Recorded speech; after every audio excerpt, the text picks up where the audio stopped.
काशी विश्वनाथ हो या महाकाल, हर शिवालय में भक्तों की भीड़ उमड़ पड़ी है।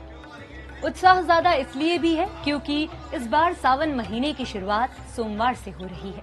सावन के महीने में भास्कर के साथ कीजिए 12 ज्योतिर्लिंग के दर्शन। सबसे पहले ले चलते हैं सोमनाथ, क्योंकि ये पहला ज्योतिर्लिंग है। गुजरात के वेरावल में स्थित सोमनाथ ज्योतिर्लिंग मंदिर 7वीं सदी में बनाया गया था। माना जाता है कि यहाँ चंद्रमा ने राजा दक्ष के श्राप से मुक्ति के लिए शिव की पूजा की थी।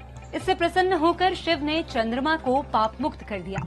चंद्रमा का एक नाम सोम भी है, इसलिए इस मंदिर का नाम सोमनाथ हुआ। मोहम्मद गजनवी के आक्रमण से लेकर अब तक कई बार ये मंदिर टूटा, लेकिन इसे दोबारा बनाया गया। इस ज्योतिर्लिंग को पितृ तीर्थ भी माना जाता है। यहाँ चैत्र, भाद्रपद और कार्तिक महीने में पितरों का श्राद्ध करने की परंपरा रही है। दूसरा ज्योतिर्लिंग है मल्लिकार्जुन। इस ज्योतिर्लिंग को दक्षिण कैलाश भी कहा जाता है।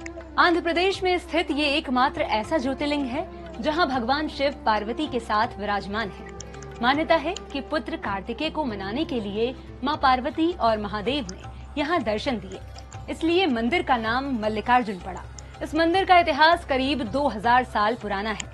हालांकि मौजूदा मंदिर को 500 साल पहले विजयनगर के महाराजा कृष्ण राय ने बनवाया था। तीसरा ज्योतिर्लिंग है महाकालेश्वर, जो मध्य प्रदेश के उज्जैन में स्थित है। कहा जाता है कि ये मंदिर द्वापर युग से भी पहले का है। हालांकि मौजूदा मंदिर 1740 से 1760 ईस्वी के बीच बना है। मान्यता है कि दूषण नाम के एक दैत्य के आतंक से मुक्ति दिलाने के लिए भगवान शिव यहाँ प्रकट हुए थे। इस मंदिर में भस्म से भगवान शिव की आरती होती है। साथ ही सावन के हर सोमवार को राजा महाकाल अपनी प्रजा से मिलने निकलते हैं। इसे महाकाल की सवारी भी कहा जाता है। चौथा ज्योतिर्लिंग मध्य प्रदेश के खंडवा जिले में स्थित है, ओमकारेश्वर। इसे प्राकृतिक शिवलिंग माना जाता है। यहाँ शिव जी का अभिषेक नर्मदा के जल से होता है। पुराणों के मुताबिक ये करीब 5000 साल पुराना मंदिर है, मगर इतिहासकारों का मानना है कि ये मौजूदा मंदिर 1488 के आसपास बना है। मान्यता है कि शिव जी और माता पार्वती यहाँ पर रात में आराम करते हैं और शयन से पहले चौसर खेलते हैं। इसीलिए मंदिर के गर्भगृह में सदियों से चौसर पासे की बिसात सजाई जाती है। पांचवा ज्योतिर्लिंग है वैद्यनाथ, जो झारखंड के देवघर में स्थित है। ये ज्योतिर्लिंग मनोकामना पूरी करने वाला माना जाता है, इसलिए इसे कामना लिंग भी कहते हैं। पुराणों के मुताबिक ये त्रेता युग का मंदिर है, लेकिन इतिहासकारों का मानना है कि मौजूदा मंदिर गुप्त वंश के आखिरी राजा आदित्य सेन ने 8वीं शताब्दी में बनवाया था। माना जाता है कि रावण इस शिवलिंग को लंका ले जाना चाहता था, लेकिन वो ऐसा कर नहीं पाया। सभी देवी देवताओं ने इस शिवलिंग की पूजा की तो शिव यहाँ प्रकट हुए और ज्योति के रूप में इस शिवलिंग में समा गए। छठा ज्योतिर्लिंग है भीमाशंकर, जो कि महाराष्ट्र के पुणे जिले के सह्याद्री पर्वत पर स्थित है। नागर शैली में बने भीमाशंकर मंदिर में शिव को मोटेश्वर महादेव के रूप में पूजा जाता है, क्योंकि शिवलिंग का आकार मोटा है। यूँ तो मंदिर का इतिहास त्रेता युग से जुड़ा है, लेकिन वर्तमान मंदिर 18वीं सदी में नाना फडणवीस ने बनवाया था। मान्यता है कि यहाँ शिव ने कुंभकर्ण के पुत्र भीम को मारा था। इसके बाद शिव यहाँ ज्योति के रूप में स्थापित हो गए। सातवां ज्योतिर्लिंग है रामेश्वर, जो तमिलनाडु के रामनाथपुरम में स्थित है। ये 4 धामों में से एक है। दक्षिण भारत में बने इस भव्य मंदिर को कई राजाओं ने अपने अपने काल में बनवाया है। इस शिवलिंग पर हरिद्वार से गंगा जल लाकर चढ़ाने की परंपरा सदियों से चली आ रही है। मान्यता है कि श्री राम ने युद्ध के लिए लंका जाने से पहले समुद्र किनारे बालू से शिवलिंग बनाकर पूजा की थी। श्री राम के बनाए गए इस शिवलिंग को ही रामेश्वरम कहा जाता है।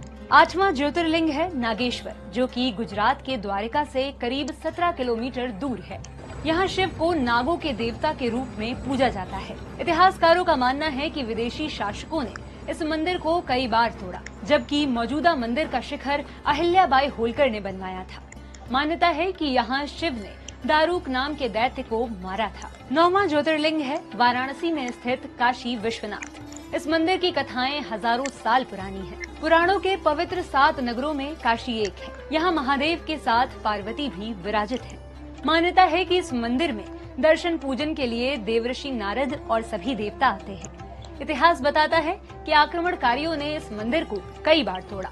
हालांकि मौजूदा मंदिर 1780 में इंदौर की अहिल्याबाई होलकर ने बनवाया था। 10वां ज्योतिर्लिंग है त्र्यंबकेश्वर, जो महाराष्ट्र के नासिक में है। इस मंदिर में एक गड्ढे में 3 छोटे छोटे शिवलिंग हैं, जिन्हें ब्रह्मा, विष्णु और रुद्र के रूप में पूजा जाता है। ये मंदिर शंकराचार्य के समय का माना जाता है, लेकिन इतिहासकारों के मुताबिक मौजूदा मंदिर 1786 में तीसरे मराठा शासक नाना साहब पेशवा ने बनवाया था। मान्यता है कि गौतम ऋषि गंगा नदी को यहाँ लाना चाहते थे, जिसके लिए उन्होंने तपस्या की। तपस्या से खुश होकर शिव यहाँ ज्योति के रूप में विराजमान हुए और गंगा यहाँ गौतमी यानी गोदावरी नदी के नाम से बहने लगी। 11वां ज्योतिर्लिंग है केदारनाथ, जो कि उत्तराखंड के रुद्रप्रयाग जिले में है। केदारनाथ भारत के 4 धामों में भी आता है। इसके कपाट मई से लेकर नवंबर यानी केवल 6 महीनों के लिए खुलते हैं। इन 6 महीनों तक शिवलिंग के पास लगातार दीपक जलता है। माना जाता है कि भगवान शिव ने पांडवों की तपस्या से प्रसन्न होकर उन्हें यहीं पर दर्शन दिए थे। पुराणों के मुताबिक द्वापर में पांडवों ने ये मंदिर बनवाया था, लेकिन प्राकृतिक आपदाओं के कारण टूटने के बाद 8वीं शताब्दी में आदि शंकराचार्य ने ये मंदिर दोबारा बनवाया। 12वां और आखिरी ज्योतिर्लिंग है घृष्णेश्वर, जो औरंगाबाद के पास दौलताबाद में है। इस मंदिर का गर्भगृह 24 खंभों पर बना है। मंदिर में कई भक्त 101 शिवलिंग बनाकर पूजा करते हैं और 101 परिक्रमाएं करते हैं। मंदिर के पास एक शिवालय सरोवर भी है। इसके दर्शन करने की भी परंपरा रही है। घृष्णेश्वर मंदिर 13वीं और 14वीं शताब्दी में विदेशी राजाओं ने कई बार तोड़ा। हालांकि 16वीं सदी में वेरूल के मालोजी भोसले यानी शिवाजी के दादाजी ने ये मंदिर बनवाया। इसके बाद इंदौर की रानी अहिल्याबाई ने 18वीं शताब्दी में मौजूदा मंदिर का पुनर्निर्माण करवाया। मान्यता है कि घुष्मा नाम की भक्त को शिवजी ने यहाँ दर्शन दिए थे। उसी के नाम पर इस ज्योतिर्लिंग का नाम घुष्मेश्वर भी पड़ा। तो ये थे भारत में स्थित 12 ज्योतिर्लिंग।